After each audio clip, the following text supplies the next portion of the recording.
বছর পর হলে তবু আওয়ামী লীগে ভোট দেবো আমরা। আওয়ামী লীগ তো নেই, নিষিদ্ধ হয়ে গেছে। আপনি তো যতই নিষিদ্ধ করুন, আমাদের হৃদয় থেকে নিষিদ্ধ করতে পারবেন না। হ্যাঁ, না আপনি যে কথাগুলো বলছেন এটা যদি হচ্ছে গা ডক্টর ইউনূস শোনে এবং হচ্ছে মিডিয়া শোনে, ডাক্তার ইউনূস যদি বোকা মানুষ হয় তাহলে এগুলো আপনি এই কথাটা কিন্তু মিডিয়া সবাই শুনতেছে, এটা লাইভ হচ্ছে এবং আপনি এটা কিন্তু লাইভে চলে যাবে। হ্যাঁ, আপনি যে আওয়ামী লীগের হচ্ছে কথা বলছেন, এখনো আওয়ামী লীগ বাংলাদেশ নিষিদ্ধ হয়ে গেছে, বাবা আসে তবু আমাকে ভোট মানে আপনি তারপর আওয়ামী লীগের পক্ষে থাকবেন? ইয়েস। আওয়ামী লীগ যে নিষিদ্ধ হয়ে গেছে এখন ভোট দেবেন কাকে? কিসের নিষিদ্ধ? হ্যাঁ, কিসের নিষিদ্ধ? ও তাই না? কারণ আপনি এই নিষিদ্ধ এই ইয়েটা মানেন না, আপনি না আইনটা মানেন না। তখন না। আপনি এই কথাটা কিন্তু মানে নেটে কিন্তু সবাই শুনতেছে, সবাই দেখতেছে। আমি বললাম তো সারা বিশ্ব জেনে যায়। আপনার বাড়ি কোথায়? আমার বাড়ি পাবনা বেড়া থানা, মিস্টার বেড়া আদর্শ গ্রাম দাসপাড়া।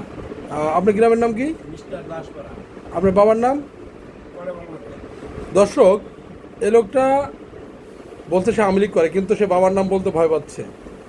আপনারা দেখেন, আমি কিন্তু লাইভে আছি, এটা আপনারা সবাই দেখতে পাচ্ছেন। সে কিন্তু সে নাকি হচ্ছে আওয়ামী লীগের একজন খুব প্রভাবশালী নেতা। তা আপনারা তাকে একটু চিনে রাখেন। সে কিন্তু তার বাবার নাম বলেনি ভয়ে, ঠিক আছে? আর তার বাড়ি পাবনা বেড়া। আপনারা যদি এই লোকটাকে পান তাহলে আপনাকে ইয়েস, এই লোকটার ছবিটা সব জায়গায় ছড়াই দিবেন। ইয়েস।